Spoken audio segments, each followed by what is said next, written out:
27 मार्च maths paper में छपने वाले प्रश्न। नमस्कार प्यारे बच्चों, स्वागत आप सभी का आपके अपने YouTube चैनल में। अगर आप राजस्थान बोर्ड कक्षा 10th के स्टूडेंट हैं और 27 मार्च मैथ्स पेपर की आप तैयारी कर रहे हैं तो इस वीडियो को आपको कंप्लीट देखना है, क्योंकि आज के इस वीडियो के अंदर मैं आपको 27 मार्च मैथ्स पेपर में छपने वाले जो क्वेश्चन है वो इस वीडियो के अंदर मैं आपको विद सॉल्यूशन बताने वाला हूं। अगर आपने इस वीडियो को आपने कंप्लीट देख लिया तो 27 मार्च को मैथ्स के पेपर में आप तहलका मचा दोगे, पूरे 80 मार्क्स से वो फोड़कर आओगे 27 मार्च मैथ्स पेपर में। तो इस वीडियो को आपको कहीं पर भी स्किप नहीं करना है, वीडियो को आपको कंप्लीट देखना है। और प्यारे बच्चों, 27 मार्च को जो आपके मैथ्स का पेपर होने वाला है उस मैथ्स के पेपर में आपको इनसे बाहर है वो कुछ भी नहीं मिलेगा, यानी एक भी क्वेश्चन है वो आपको जो क्वेश्चंस मैं आपको इस वीडियो के अंदर बता रहा हूं इन क्वेश्चन से अलग एक भी क्वेश्चन आपके पेपर में नहीं आएगा। और ये वाले क्वेश्चन है ये आप देख लेना, 27 मार्च को मैथ्स के पेपर में आपको 100% देखने को मिलेंगे और इनसे बाहर आपके कुछ भी नहीं आएगा। और 27 मार्च को आपको मैथ्स के पेपर में आग लगा देना है, फोड़ना है, पूरे 80 मार्क्स हैं वो आपको अचीव करने हैं। अगर आपको ये वीडियो अच्छा लगे तो वीडियो को आप ज्यादा से ज्यादा बच्चों के साथ शेयर करें, ज्यादा से ज्यादा वीडियो को लाइक करें। और प्यारे बच्चों, जैसा कि आप देख सकते हैं, सबसे पहले हम बात करेंगे आपके जो मल्टीपल चॉइस क्वेश्चन हैं, जो आपके रिक्त स्थान वाले क्वेश्चन है, जो आपके अति लघुतरात्मक क्वेश्चन है, तो उन क्वेश्चंस के बारे में हम डिस्कस करेंगे और विद सॉल्यूशन में आपको बताऊंगा। तो देखिए, सबसे पहले आप देख सकते हैं जो प्रश्न संख्या 1 है, आपकी प्रश्न नंबर 1 है कि निम्न में से कौन सी संख्या अप्रिमेय है, यानी कौन सी संख्या आपको अप्रिमेय संख्या है। तो यहां पर देखिए 4 ऑप्शन दे रखे हैं आपको, √2 दे रखा है, √4 दे रखा है, √9 दे रखा है, √16 दे रखा है। तो इसमें आपको बताना है कि कौन सी संख्या आपके इरेशनल नंबर है, अप्रिमेय संख्या है। तो देखिए √2 का जो स्क्वायर रूट है वो नहीं होता है, और √4 का स्क्वायर रूट होता है आपके 2, और √9 का स्क्वायर रूट होता है आपके 3, और √16 का स्क्वायर रूट कितना होता है, 4 होता है। तो यहाँ पर देखिए कौन सी संख्या जिसका स्क्वायर रूट नहीं हो रहा है इसमें, तो √2 है। तो इसमें जो अप्रिमेय संख्या है वो आपकी क्या होगी, √2 होगी। तो इसका सही आंसर क्या होगा, आपके √2। तो इस प्रकार से आपको ऑप्शन में ये क्वेश्चन देखने को मिलेगा। उसके बाद में देखिए सेकेंड क्वेश्चन है आपके कि 156 के अभाज्य गुणनखंड 156 के अभाज्य गुणनखंडों की घातों का जो योगफल है वो आपको बताना है। तो ये वाला क्वेश्चन आपको कैसे करना है, आपको अभाज्य गुणनखंड निकालना है। कितने का निकालना है, 156 का। अब देखिए 156 को हम कितने से डिवाइड कर सकते हैं, 2 से डिवाइड कर सकते हैं। तो ये कितनी बार होगा, आपके 78 बार होगा। अब 78 को हम 2 से डिवाइड कर सकते हैं तो ये होगा आपके 39, और 39 को हम 3 से डिवाइड करेंगे कितनी बार, 13 बार, और 13 है वो 13 से डिवाइड है 1 बार। ओके, तो इसमें 2 कितनी बार है आपके, 2 बार, और मल्टीप्लाई 3 कितनी बार है, 1 बार, और 13 कितनी बार है आपके, 1 बार। तो जो पावर से जो आपके घात है उनका हमें योगफल बताना है। तो इन सब घातों को हम क्या करेंगे, जोड़ देंगे। तो यहाँ पर घातों का योग कितना होगा, आपके 4 होगा। तो इसका सही आंसर क्या है, आपके 4। तो ये वाला क्वेश्चन आपको ऐसे करना है। उसके बाद में तीसरा क्वेश्चन है आपके कि 96 और 404 का मैसे पे आपको बताना है, यानी HCF बताना है। तो ये वाला क्वेश्चन आप आराम से कर सकते हैं, ये वाला क्वेश्चन आपको करना है और इसका क्या आंसर आ रहा है वो आप सभी बच्चों को कमेंट बॉक्स में बताना है। उसके बाद में देखिए प्रश्न संख्या 4 है आपके कि 2 संख्याओं का HCF, यानी 2 नंबर्स हैं आपके पास, 2 पूर्णांक हैं जिनका HCF है, जिनका मैसे है आपके 27, और उनका LCM क्या है आपके 162 है, यानी 162 है। और उनमें से एक नंबर आपको दे रखा है, एक संख्या आपको दे रखी है 81, यानी 81। हमें दूसरी संख्या ज्ञात करनी है। तो देखिए इसमें एक फॉर्मूला लग रहा है आपके कि 2 संख्याओं का गुणनफल बराबर HCF गुणा LCM, यानी पहली संख्या गुणा दूसरी संख्या। तो पहली संख्या को हम क्या करते हैं प्यारे बच्चों, A मान लेते हैं, गुणा दूसरी संख्या को हम B मान लेते हैं, और बराबर में क्या है हमारे पास, HCF गुणा LCM। ये वाला लोगोरिथम आपको यहाँ पर यूज करना है। अब देखिए A का मान कितना है प्यारे बच्चों, A का मान है आपके पास, यहाँ पर पहली संख्या दे रखी है आपको 81, तो A की जगह हम 81 रखेंगे, गुणा गुणा और b का मान हमें फाइंड करना है। HCF हमारे पास कितना है 27 गुणा में LCM हमारे पास कितना है 162। अब हमें b का मान ज्ञात करना है, तो b बराबर 27 गुणा 162 बट्टे में क्या आएगा आपके 81। अब 27 का भाग 81 में कितनी बार जाएगा 3 बार। 3 का भाग है वो आपके 162 में जाएगा 54 बार। तो इसका करेक्ट आंसर क्या आएगा आपके 54, यानी दूसरी जो संख्या है वो आपके 54 आएगी।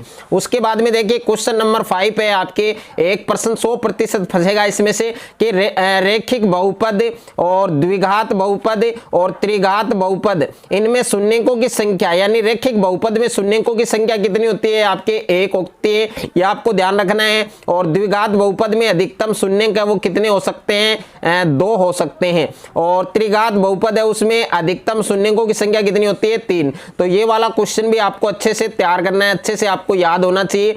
उसके बाद में देखिए प्रश्न संख्या 6 है आपके कि आपको एक बहुपद दे रखा है, आपको एक पॉलिनोमियल्स दे रखा है 2x² प्लस 3x माइनस 4/5। इसमें आपको शून्यकों की संख्या बतानी है, यानी नंबर ऑफ जीरोज आपको फाइंड करना है। तो इसमें जो चर है, चर की अधिकतम पावर कितनी है, चर की अधिकतम घात कितनी है, इसमें 2 है। तो चर की अधिकतम घात 2 है, तो इसमें शून्यकों की संख्या क्या हो जाएगी आपके 2 हो जाएगी। ओके, यानी जितने चर की अधिकतम जितनी घात होगी उतने ही शून्यक होंगे। तो इसका करेक्ट आंसर आपके 2 आएगा। उसके बाद में देखिए 7वां प्रश्न है आपके कि दिए गए ग्राफ में px के शून्यकों की संख्या हमें ज्ञात करनी है, यानी अक्ष पर ज्ञात करनी है हमें शून्यकों की संख्या। तो पहला आप ग्राफ देख सकते हैं, इसमें अक्ष वाली जो लाइन है वो कितने पॉइंट से प्रतिच्छेद हो रही है।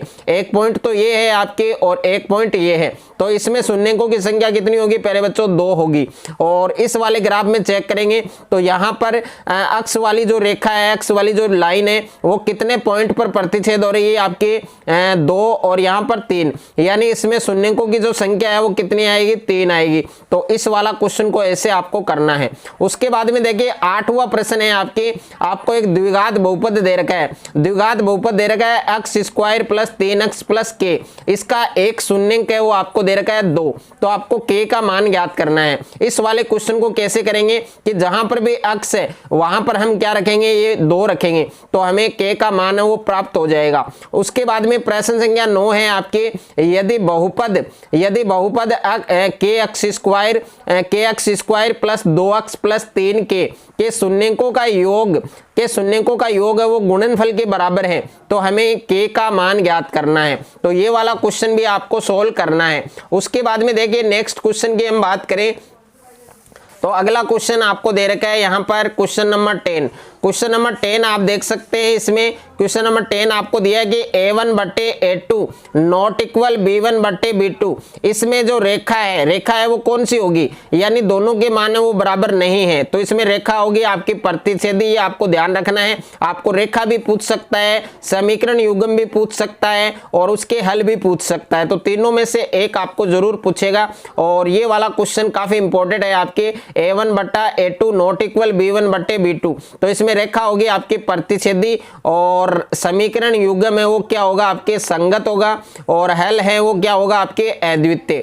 उसके बाद में देखिए क्वेश्चन नंबर 11 है आपके कि a1/a2 बराबर b1/b2 बराबर c1/c2। इसमें तीनों अनुपात वो बराबर हैं, तो रेखा क्या होगी आपके संपाती और समीकरण युग्म है वो क्या होगा आपके संगत होगा और जो हल है वो क्या होगा इसमें अनेक हल, यानी अपरिमित रूप से अनेक हल। उसके बाद में क्वेश्चन नंबर 12 है कि a1/a2 बराबर b1/b2 नॉट इक्वल c1/c2। तो इसमें रेखा क्या होगी आपके समांतर यानी पैरेलल होगी और जो समीकरण युग्म है वो आपके क्या होगा असंगत और हल क्या होगा इसमें कोई हल नहीं। तो इस वाले क्वेश्चन को आपको ऐसे करना है। उसके बाद में क्वेश्चन नंबर 13 है कि k का वह मान बताइए जिसके लिए समीकरण निकाय x प्लस 2y बराबर 3 और 5x प्लस ky बराबर 7 का कोई हल नहीं है। इसमें आपको कोई हल नहीं पूछा है, तो कोई हल नहीं के लिए आपको ये वाला जो रेशो है ये आपको इसमें सूत्र है ये यूज करना है। यहाँ पर आपको अनेक हल भी पूछ सकता है, अद्वितीय हल भी पूछ सकता है, जो रेखाएं हैं वो भी पूछ सकता है, हल है वो भी आपको पूछ सकता है। उसके बाद में देखिए प्रश्न संख्या 14 है कि 3x प्लस 2y बराबर 11 को संतुष्ट करने वाला जो युग्म है वो आपको बताना है। तो इस वाले क्वेश्चन को आपको मल्टीपल चॉइस से आप कर सकते हैं, यानी जो ऑप्शन में दिए ऑप्शन से आप कर सकते हैं। आपको समीकरण दे रखा है 3x + 2y = 11। आप देखिए ए ऑप्शन में दे रखा है आपको 1 4, यानी 1 और 4। तो इसमें x की वैल्यू आपको 1 पुट करनी है, y की आपको 4 पुट करनी है और दोनों का मान बराबर होना चाहिए। तो देखिए 3 गुणा x की जगह 1 रखेंगे प्लस 2 गुणा y की जगह 4 रखेंगे बराबर में 11। अब देखिए ये 3 हो गया और ये 8 हो गया बराबर में 11। 8 3 11 बराबर 11, यानी इक्वल है। तो इसमें ए ऑप्शन आपका सही होगा। तो इस प्रकार से ये वाला क्वेश्चन आपको करना है। उसके बाद में देखिए क्वेश्चन नंबर 15 आपको दे रखा है कि 7 रबड़ और 5 पेंसिल है, उनका कुल मूल्य कितना दे रखा है 58 रुपए। इस स्थिति को हमें बीजगणितीय रूप में लिखना है। तो देखिए रबड़ है, उनकी संख्या क्या है, हमें 7 दे रखी है और पेंसिल के नंबर कितने हैं 5। आप देखिए रबड़ को x मान लेंगे और पेंसिल को y मान लेंगे। तो रबड़ कितने हैं 7, तो ये आपके 7x हो जाएगा और दोनों का कुल मूल्य दे रखा है तो बीच में प्लस, और 5 पेंसिल है तो 5y और बराबर में कितना है 58। तो इस प्रकार से ये समीकरण बनाना है। उसके बाद में देखिए एक एपी है जिसका एनवा पद, एक एपी का एनवा पद दे रखा है an = 3n + 2। हमें इसका कॉमन डिफरेंस बताना है, सार्वंतर बताना है। और नेक्स्ट है m के किस मान के लिए, m के किस मान के लिए 10 m और -2 एक एपी में होंगे, एक समांतर श्रेणी में होंगे। उसके बाद में नेक्स्ट है आपके कि समरूप आकृतियों के उदाहरण।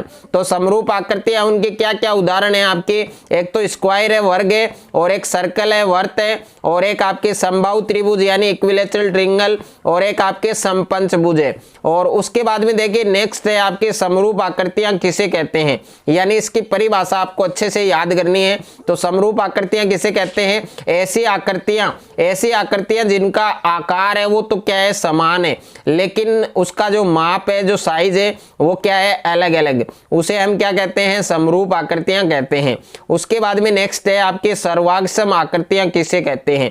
इसमें आपको सर्वांगसम आकृतियां हैं उनकी परिभाषा बतानी है। तो ऐसी आकृतियां जिनका आकार है और जिनका माप, यानी आकार और माप दोनों क्या हो आपस में समान हो, बराबर हो, उसे हम क्या कहते हैं, उसे हम सर्वांगसम आकृतियां कहते हैं। उसके बाद में नेक्स्ट है आपके कि दो समरूप त्रिभुजों के क्षेत्रफलों का अनुपात है 16:81। तो उनके भुजाओं का अनुपात हमें ज्ञात करना है, यानी हमें क्षेत्रफलों का अनुपात दे रखा है और भुजाओं का अनुपात हमसे पूछा है। तो 16 का वर्गमूल कितना होता है 4 और 81 का वर्गमूल कितना होता है 9। तो इसका करेक्ट आंसर क्या होगा आपके 4:9। उसके बाद में नेक्स्ट है आपके दो समरूप त्रिभुजों की भुजाओं का अनुपात है 5:6 दे रखा है, तो उनके क्षेत्रफलों का अनुपात हमें पूछा है। तो 5 का स्क्वायर कितना होता है 25 और 6 का स्क्वायर कितना होता है 36। तो इस प्रकार से ये वाला क्वेश्चन आपको करना है। उसके बाद में देखिए नेक्स्ट है आपके, नेक्स्ट क्वेश्चन आप देख सकते हैं आपके कौन से चैप्टर से है, जो आपका निर्देशांक ज्यामिति है यानी कोऑर्डिनेट जियोमेट्री है। तो इसमें एक पॉइंट दे रखा है आपको -4 और 9 किस चतुर्थांश में स्थित है।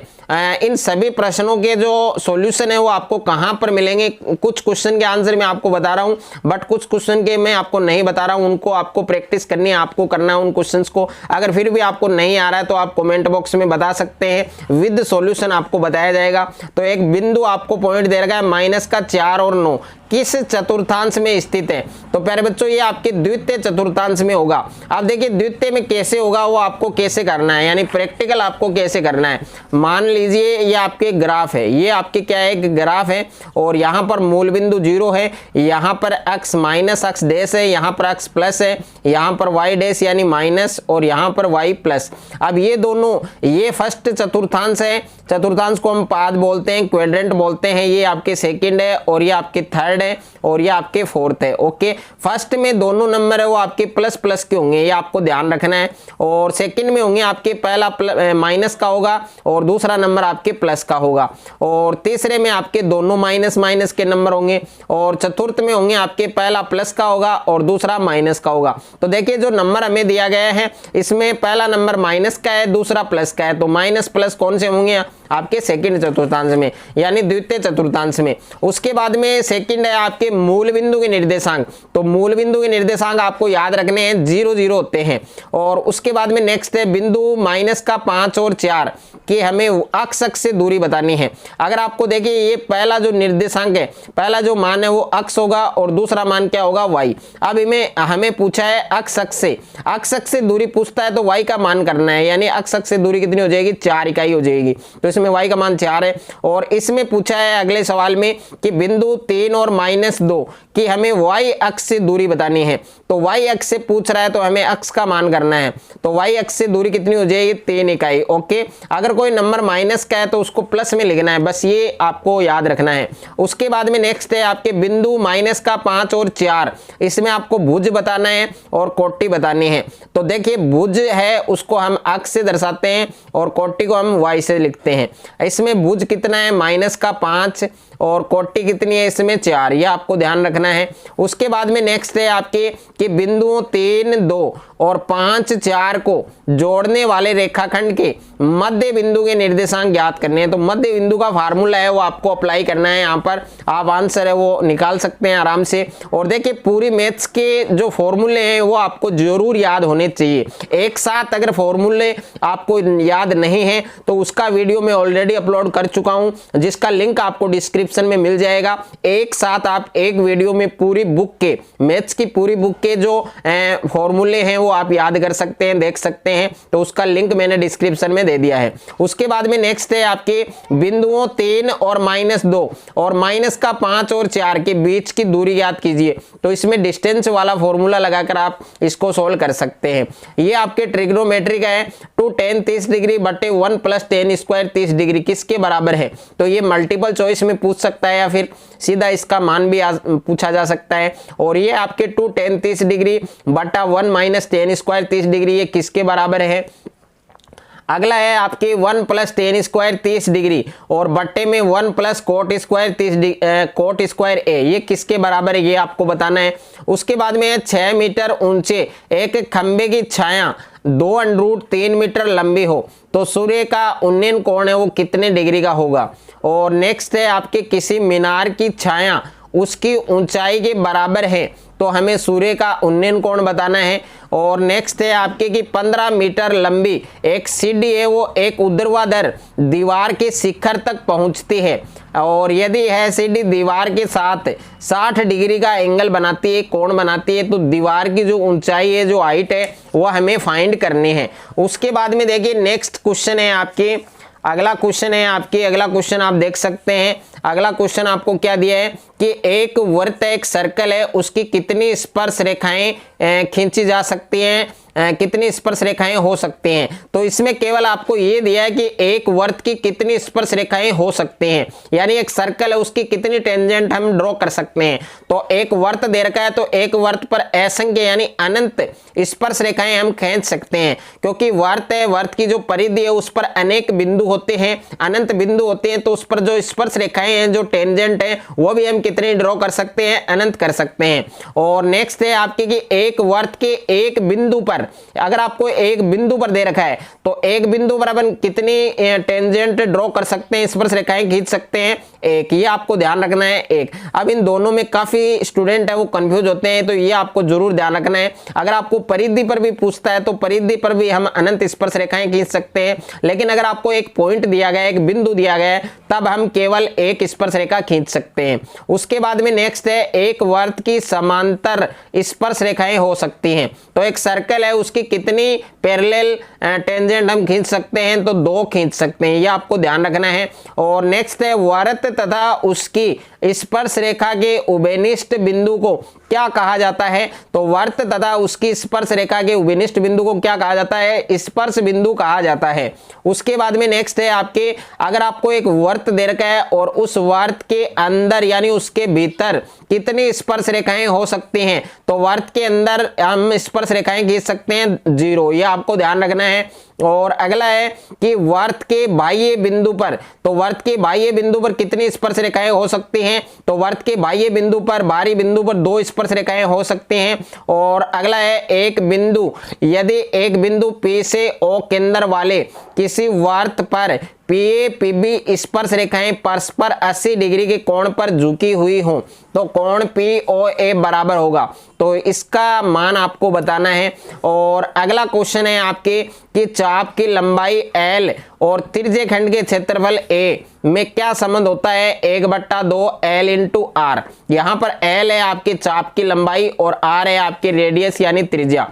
अगला सवाल है आपके कि किसी वर्त का त्रिज्य खंड उस वर्त का क्या है, चतुर्थांश है यानी क्वाड्रेंट है। तो त्रिज्य खंड में केंद्र पर बनने वाला जो कोण है वो कितने डिग्री का होगा, तो केंद्र पर बनने वाला कोण कितने डिग्री का होगा, आपके 90 डिग्री का। और अगला सवाल है आर त्रिज्या वाले वर्त के केंद्र पर थीटा कोण अंतरित करने पर बनने वाले त्रिज्य खंड का क्षेत्रफल है वो क्या होगा, तो इसमें फार्मूला लिखना है आपको पाई आर स्क्वायर थीटा बटे 360।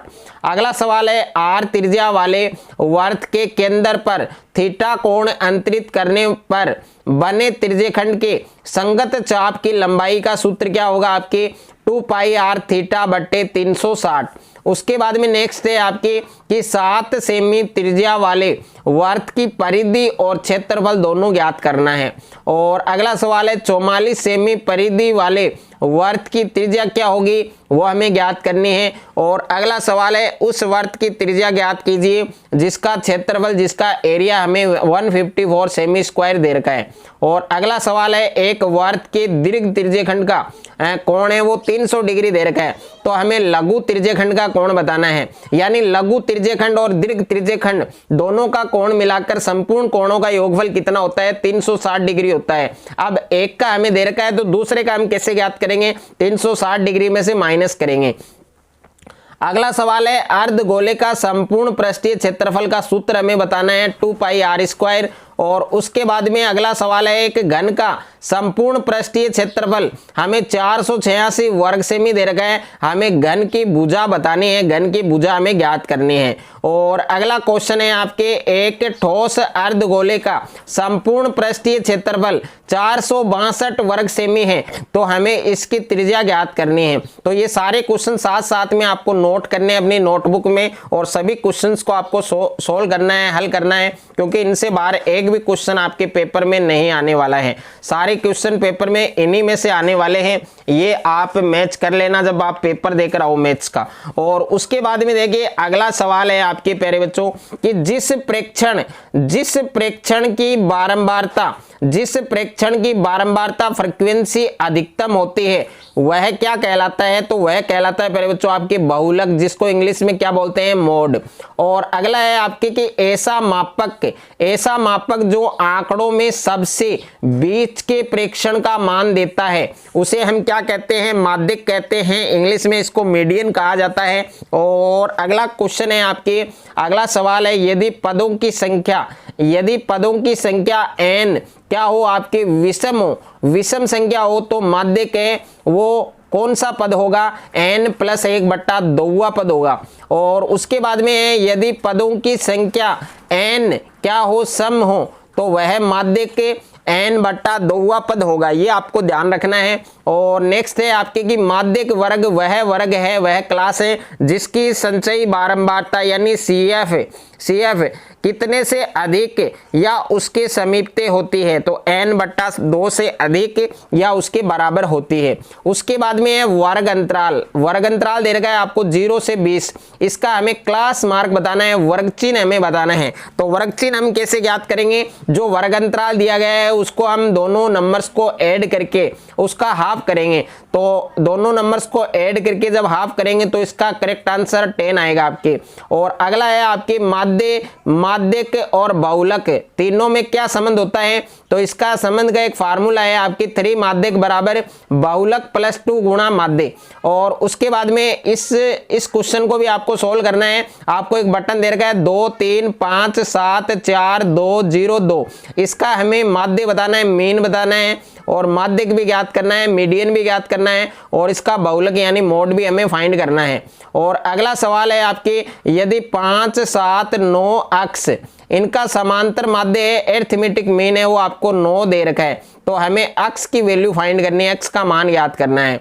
उसके बाद में है इम्पॉसिबल इवेंट यानी असंभव घटना, इसकी प्रोबेबिलिटी है, इसकी जो प्रायिकता है उसका मान कितना होता है 0, यह आपको ध्यान रखना है। और संभव घटना है जो पॉसिबल इवेंट है, इसको निश्चित घटना भी कहते हैं, तो इसकी प्रायिकता का मान कितना होता है 1, यह आपको ध्यान रखना है। और उसके बाद में है किसी प्रयोग की सभी प्रारंभिक घटनाओं की प्रायिकताएं हैं, उनका योग कितना होता है 1, और घटना A की प्रायिकता प्लस घटना A के घटित न होने की प्रायिकता का योग भी कितना होता है 1। और उसके बाद में ये वाला क्वेश्चन है कि एक पासे को एक बार फेंका जाता है, ये क्वेश्चन MCQs में आ सकता है या रिक्त स्थान में आ सकता है कि एक पासा है उसको हम एक बार फेंक रहे हैं, तो उसकी प्रायिकता याद करोगे अभाज्य संख्याएं, और दूसरे में मैंने दिया है सम संख्या आने की, और तीसरे में है 4 से बड़ी संख्या आने की, और चौथे में है आपके 4 से छोटी संख्या आने की। और उसके बाद में अगला सवाल है एक सिक्का है, एक कॉइन है, उसको एक बार उछालने पर चित्त या पट आने की प्रायिकता का मान कितना होता है 1/2। अगर हम एक सिक्के को एक बार उछाल रहे हैं, एक बार ड्रॉ कर रहे हैं, तो उछालने पर चित्त या पट न आने की प्रायिकता यानी आने की प्रायिकता भी 1/2 होगी, और न आने की प्रायिकता भी क्या होगी आपके 1/2। तो इसको भी आपको अच्छे से याद रखना है, अच्छे से आपको ध्यान रखना है। उसके बाद में देखिए प्यारे बच्चों, आपके पेपर में जो लघु उत्तरीय प्रश्न है, दीर्घ उत्तरीय प्रश्न है, निम्नात्मक प्रश्न है, जो आपके 2 अंक, 3 अंक और 4 अंक में पूछे जाएंगे, वो कौन कौन से क्वेश्चन है। तो देखिए आप देख सकते हैं इसमें सबसे पहले है आपके अपरिमेय संख्या सिद्ध करना, अपरिमेय संख्या सिद्ध कीजिए। और इन सभी प्रश्नों के जो उत्तर हैं वो आपको कहां पर मिलेंगे, वो आपको टेलीग्राम चैनल पर मिलेंगे, जिसका लिंक मैंने डिस्क्रिप्शन में दे दिया है, तो जरूर आप ज्वाइन करें। सभी के आंसर है वो आपको PDF फॉर्मेट में वहां पर मिल जाएंगे, तो वहां से डाउनलोड करके आप अच्छे से देख सकते हैं। और इन सभी क्वेश्चंस को आपको अपनी बुक जो नोटबुक है उसमें साथ साथ में लिखना है। तो देखिए अपरिमेय संख्या सिद्ध कीजिए, √2, √3 और √5 तीनों का कंसेप्ट एक ही है, बस एक कर लेना, बाकी के आप कोई भी नंबर को अपरिमेय संख्या वो प्रूव कर सकते हैं। तो √2, √3 और √5 तीनों में से एक आपको देखने को मिलेगा पेपर में। उसके बाद में अभाज्य गुणनखंड विधि द्वारा आपको HCF और LCM ज्ञात करना है, तो 6, 72 और 120 का आपको HCF और LCM ज्ञात करना है। उसके बाद में अगला सवाल है द्विघात बहुपद x square plus x minus 2 के हमें जीरोज फाइंड करने हैं, शून्य ज्ञात करने हैं, और शून्य को तथा गुणांकों के बीच हमें सत्यता की जांच भी करनी है।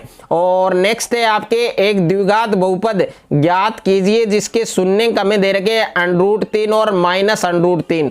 उसके बाद में नेक्स्ट क्वेश्चन है आपके समीकरण के हल ज्ञात कीजिए, यानी इसमें समीकरण को हल करना है। 5x - 2y = 19 और 3x + y = 18। अगला सवाल है गुणनखंड विधि द्वारा जो समीकरण है उसके हमें मूल ज्ञात करने हैं।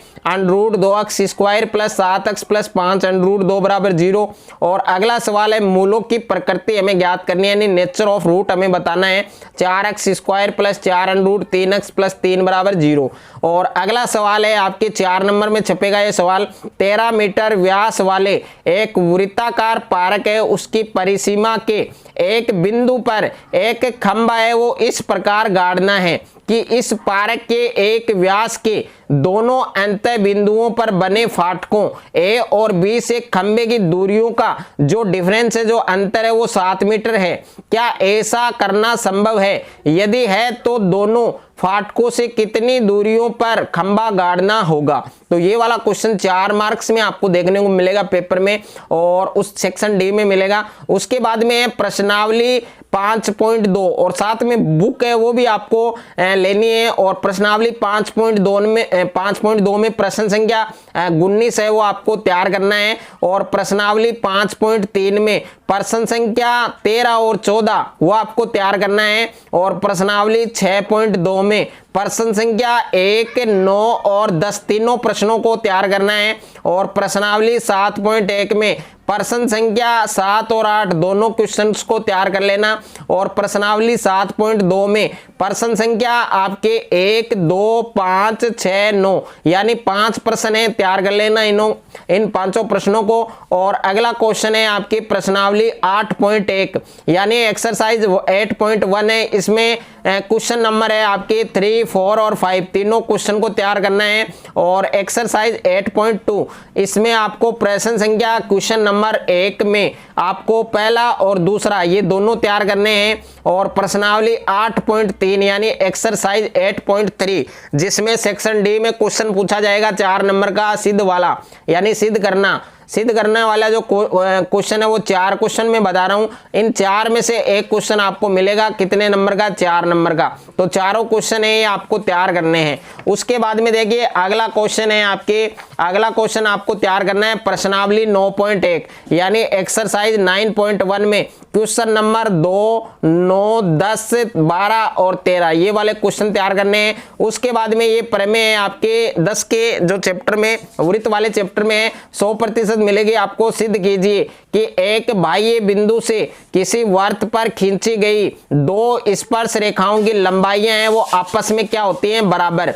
और अगला सवाल है केंद्र O वाले वृत्त पर बाह्य बिंदु A से 2 स्पर्श रेखाएं AB तथा AC खींची गई हैं, ड्रॉ की गई हैं। हमें सिद्ध करना है, प्रूफ करना है कि एंगल BAC बराबर 2 एंगल OBC। और उसके बाद में प्रश्नावली 10.1 में क्वेश्चन नंबर 10 आपको तैयार करना है। और प्रश्नावली 11.1 में क्वेश्चन नंबर 4 का, 5 का, 6 का और 7 का यानी ये 4 क्वेश्चन तैयार करने हैं। और उसके बाद में प्रश्नावली 12.1 में क्वेश्चन नंबर आपको 1 और 3 ये दोनों क्वेश्चन तैयार करने हैं। और प्रश्नावली 12.2 में क्वेश्चन नंबर आपको 1 और 5 दोनों क्वेश्चन को तैयार करना है। उसके बाद में देखिए प्यारे बच्चों प्रश्नावली 13 की है जो आपके माध्य, माध्यक और बहुलक है, उसमें छोटे क्वेश्चन मैंने ऑलरेडी आपको बता दिए हैं। बड़ा जो क्वेश्चन आएगा 3 नंबर में और 4 नंबर में वो क्वेश्चन ऐसा मिलेगा आपको जिसमें इस प्रकार से सारणी मिलेगी आपको। वर्ग अंतराल दिया जाएगा, बारंबारता दी जाएगी। वर्ग अंतराल, बारंबारता कुछ भी हो सकता है, कोई भी नंबर हो सकता है,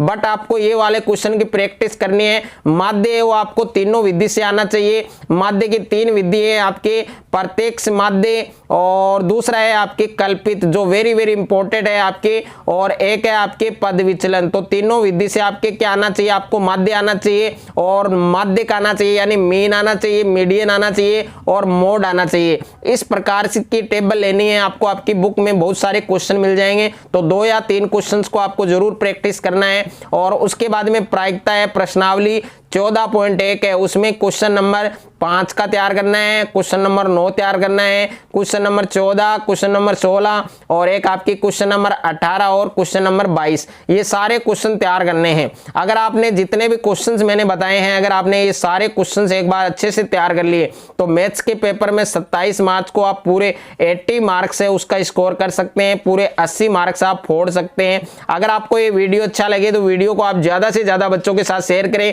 ज्यादा से ज्यादा वीडियो को लाइक करें, और चैनल पर आप नए हैं तो चैनल को आप सब्सक्राइब कर लीजिए और साथ में नोटिफिकेशन बेल को प्रेस कर लीजिए।